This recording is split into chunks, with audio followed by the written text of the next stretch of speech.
যে হাত দিয়ে জাতির পিতার ওই ছবি নিয়ে তারা ভেঙেছে, সেখানে হাত দেবে এত সাহস কোত্থেকে পেল? তাদের যা উপযুক্ত করা উচিত সেটা করতে হবে।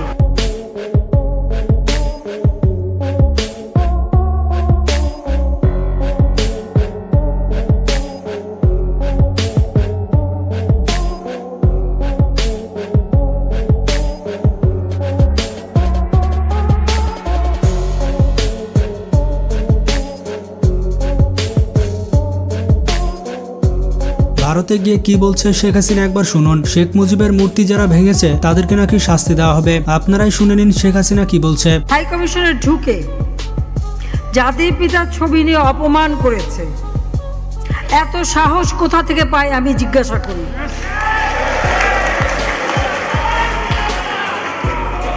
আমি জানি না আমাদের হাই কমিশনে এখন কারা বসেছিল এবং তারা সেখানে কিছুই করতে পারলো না কেন, সেটাও বড় প্রশ্ন। আর আমি আমার প্রবাসী যারা বাঙালি, না আমার প্রবাসী বাঙালিদেরও আমি বলবো যে যারা এই ঘটনাগুলি ঘটিয়েছে তারা চলাফেরা করে না, তাদের দেখেন না। যে হাত দিয়ে জাতির পিতার ওই ছবি নিয়ে তারা ভেঙেছে, তাদের যা উপযুক্ত করা উচিত সেটা করতে হবে। কারণ জাতির পিতার নাম মুছে ফেলার চেষ্টা করা হয়েছিল, তো তারিখ যেহেতু দূরের কথা, ওর বাপ তো চেষ্টা করেছিল এই নাম মুছতে, ওর বাপও চেষ্টা করেছে, মাও চেষ্টা করেছে। তারা কি পেরেছে নাম মুছতে? পারে নাই। ইতিহাস কখনো কেউ চাপা দিতে পারে না। আর জাতির পিতা তার 7 মার্চে ভাষণে বলে গেছে যে বাঙালিকে কেউ দাবায় রাখতে পারবে না, পারে নাই দাবায় রাখতে। তা আজকে এত বড় দুঃসাহস হয়ে যায়।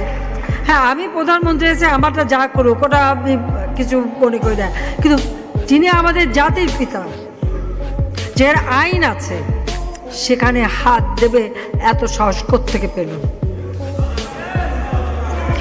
তারিখ যে ভুলে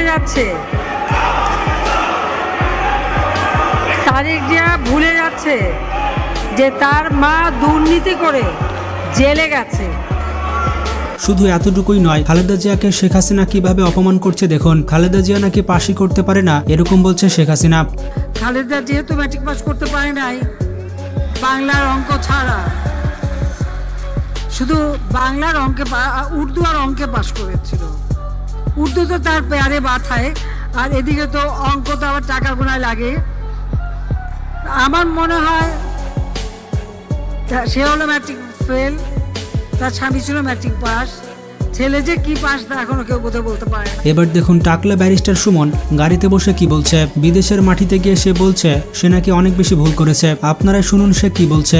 আমার জীবনে অনেকগুলা ভুল সিদ্ধান্ত, ভুল কাজ আছে আমার জীবনে। আমি মানুষ হিসেবে অনেক ভুল করছি। বিদেশে এসেও যে খুব বেশি এইসব চিন্তায় যে শান্তি দেয় তা না, কিছু অশান্তি নিয়ে মনে হয় বাকি জীবন পর্যন্ত, একেবারে কবর পর্যন্ত এরকম অশান্তি নিয়ে যেতে হবে। শুরু করিতেছি মহান আল্লাহর নামে, যিনি পরম করুণাময় এবং অত্যন্ত দয়ালু।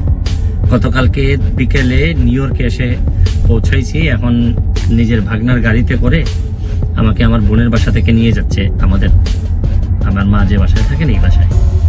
তো থাকতে থাকতে অনেকগুলো মেসেজ পেয়েছি বাংলাদেশ থেকে। যদিও এটা নিয়ে খুবই আমি চিন্তিত ছিলাম বা কথা বলা দরকার আমি ভাবতেছিলাম। এটা আসলে আমি আপনাদের কাছে মানে আল্লাহর রাস্তে চাই যে এটা বন্ধ করতে হবে। এটা যদি বন্ধ না করেন, মানে অনেক মানুষের অনেক নির্যাতন হয়, অনেক কষ্ট হয়। আমি অন্তত মনে করি আমার মাধবপুর সোনারঘাটের মানুষ যারা আছেন, প্লিজ আমি আপনাদের কাছে চাই যে আমার জীবনে অনেকগুলা ভুল সিদ্ধান্ত, ভুল কাজ আছে আমার জীবনে। আমি মানুষ হিসেবে অনেক ভুল করছি। এই যন্ত্রণা বন্ধ করেন। এটা বন্ধ করলেই আমাদের আসল প্রকৃত অর্থে কিছু মানুষের সুরক্ষা দেওয়া হবে। এবার এই ভিডিওতে দেখুন ব্যারিস্টার সুমন ব্রিজের নিচে দাঁড়িয়ে কি বলছে।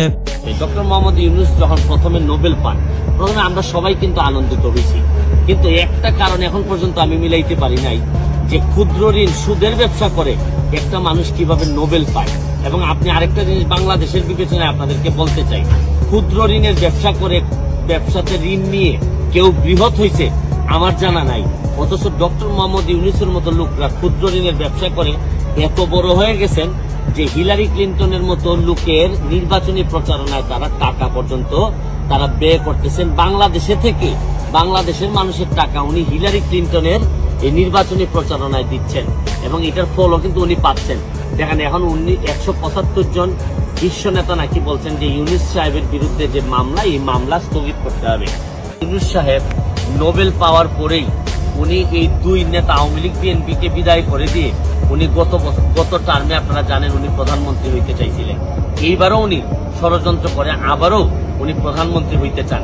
একটা মানুষ যখন বারবার যখন প্রধানমন্ত্রী হইতে চান তখন উনি কিন্তু মনে রাখবেন যে তার মনের মধ্যে কিন্তু কোনো ভালো জিনিস নাই। পদ্মা সেতুতে উনি বিরোধিতা করছেন, শুনেন যাই করুক না কেন উনি বাংলাদেশের বিরোধিতা করতেছেন, এইটা বাংলাদেশের জন্য কোনো ভালো হবে না। ডক্টর মোহাম্মদ ইউনূসের নামে খারাপ বলছে, তাকে এই ব্রিজের নিচে পানিতে চুবিয়ে মারা উচিত। তো বন্ধুরা, আপনারা দেখতে পেলেন শেখ হাসিনা আর ব্যারিস্টার সুমন কতটা চিন্তায় রয়েছে। ভিডিওটি ভালো লাগলে বেশি বেশি বন্ধুদের সাথে শেয়ার করতে পারেন। ভালো থাকবেন, আল্লাহ হাফেজ।